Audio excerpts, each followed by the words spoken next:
So we're going to do this lesson flipped, which means you're going to watch it at home, learn it at home, take notes at home. That'll be your actual homework. So we are dealing with linear inequalities. This is section 2.8.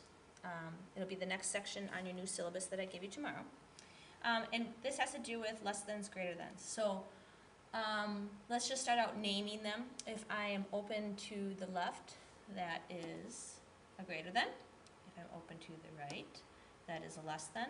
If I have the line underneath it, that is a greater or equal or a lesser equal. Okay. Now, if I'm going to graph these, I can't just think about open circle and closed circle because I'm graphing lines. So if I don't have the or equal to, and I'm just a less than or greater than, what we're going to do is dash lines. If I have the line underneath, the or equal to part, our lines will be solid. Okay.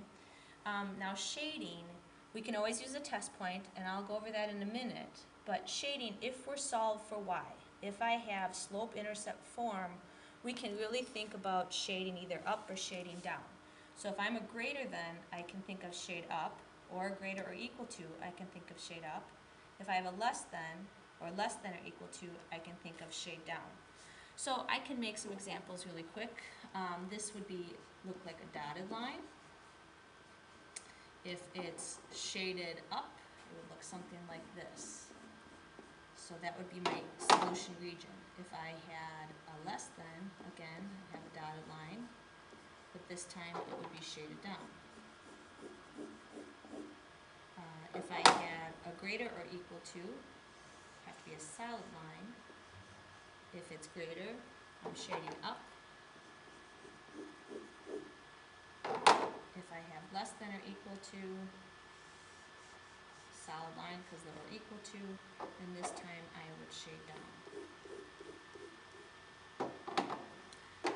Okay, so we can talk a little bit about what is a linear inequality, what is the solution, or how do you find the region. So I'll zoom in a little bit here.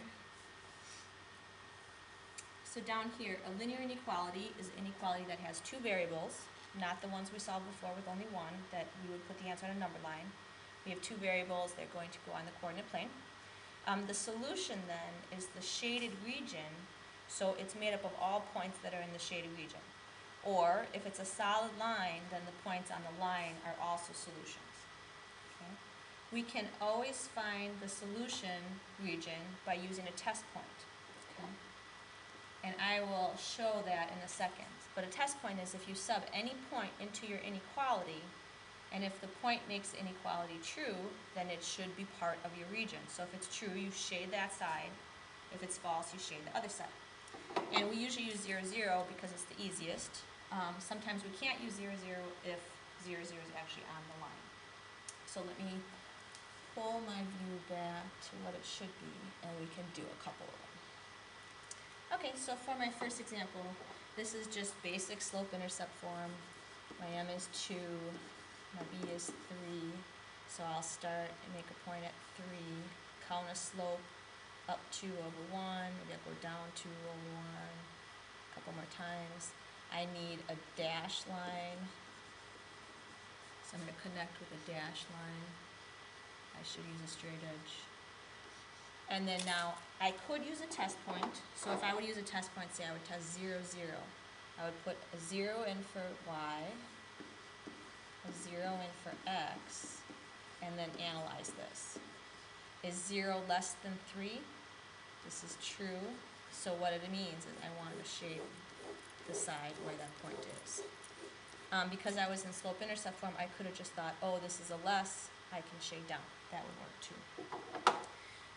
For my second one now, I'm in standard form, so if I think of my intercepts, I'm going to have an x-intercept of 5, 0, and a y-intercept of 0, negative 2. I can throw those on. Here's this one, and this one. How do I connect? I need a solid line. But now I can't just think of shade up or shade down, so I need to test. I need to test a point.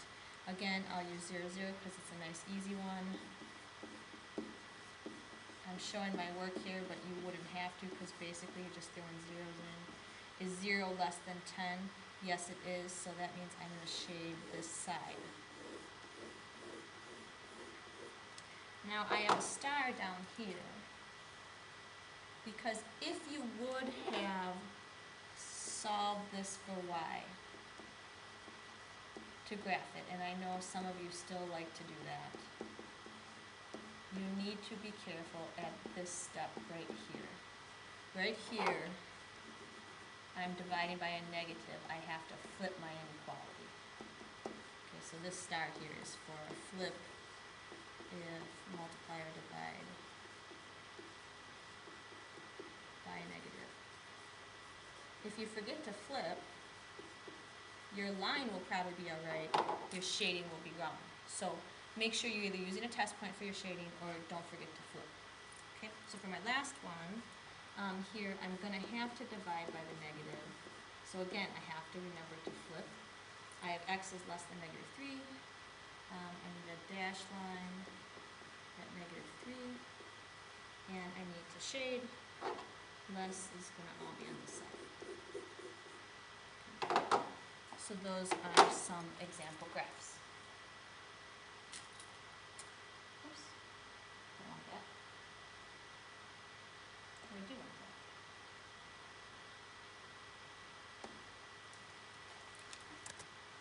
No, we'll skip that one.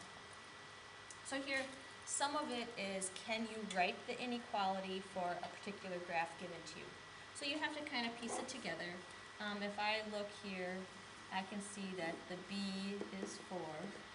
I can count my slope. Looks like down 1 over 2. So my m is -1/2. I can put these together.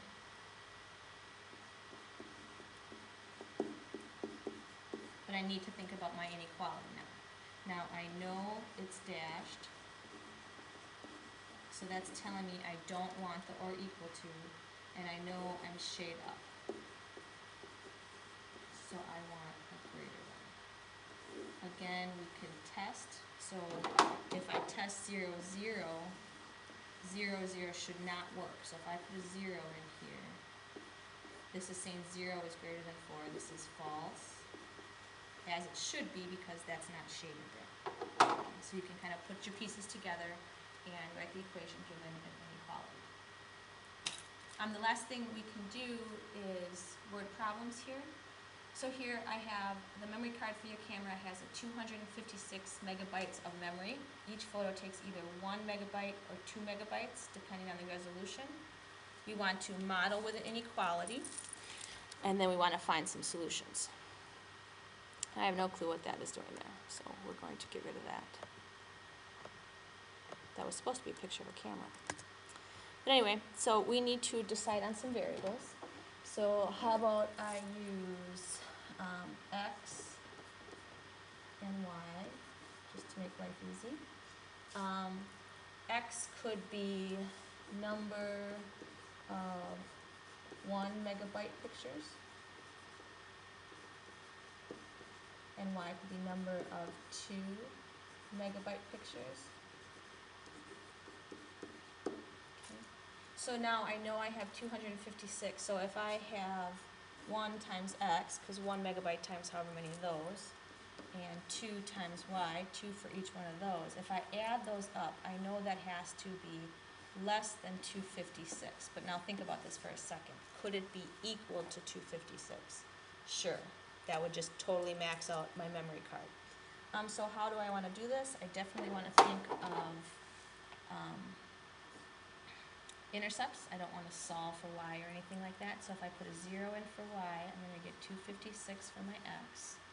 If I put 0 in for x, I'm going to get, what, 128 for my y. So here I can label this number 1 megabyte picture. And this is number of 2 megabyte pictures.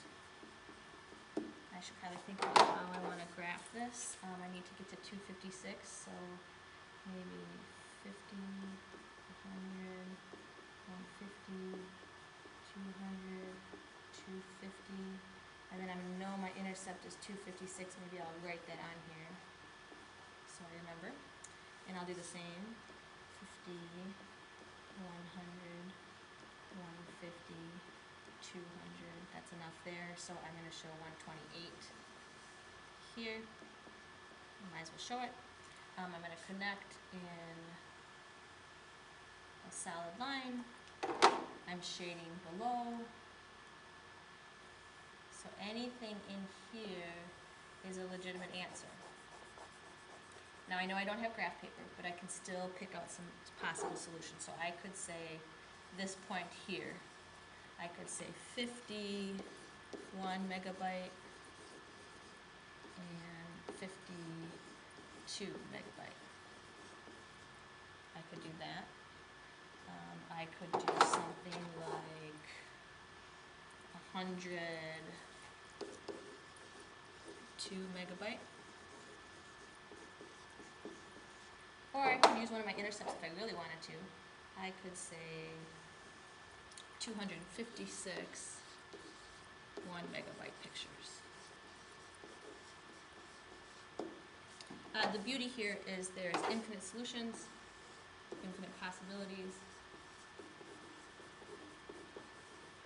because everything in the shaded region works. Because I have a solid line, the points on the line could also work. So that's a quick review. Hopefully you took notes if you needed to.